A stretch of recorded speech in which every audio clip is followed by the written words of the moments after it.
हिंदुस्तान्स fastest cooling barrel refrigerator, cooling का नया standard.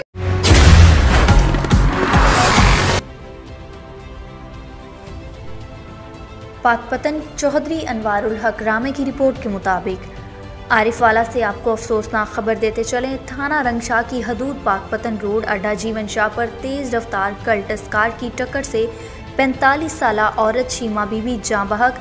तेज़ रफ्तार कार आरिफवाला से पाकपतन जा रही थी कि ड्राइवर से बेकाबू होकर जीवन शाह के रिहायशी अहमददीन कसाब की बीवी 45 साला शीमा बीबी से टकरा गई, जबकि शीमा बीबी मौका पर ही जाँ बहक हो गई। कार ड्राइवर मौका से फरार होने में कामयाब।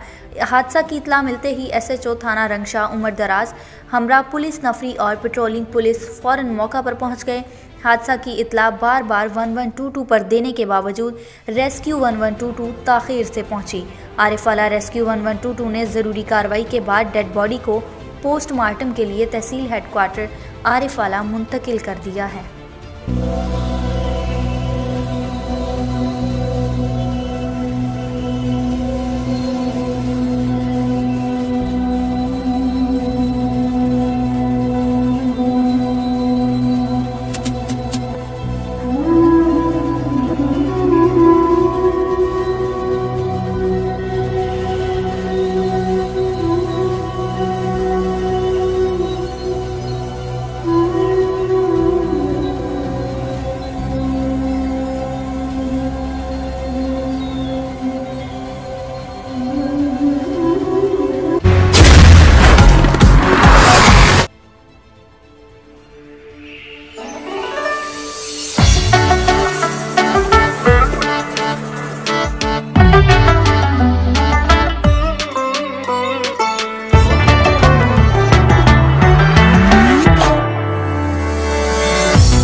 क्लासिक चॉकलेट, सीधी सादी खुशी का मजा।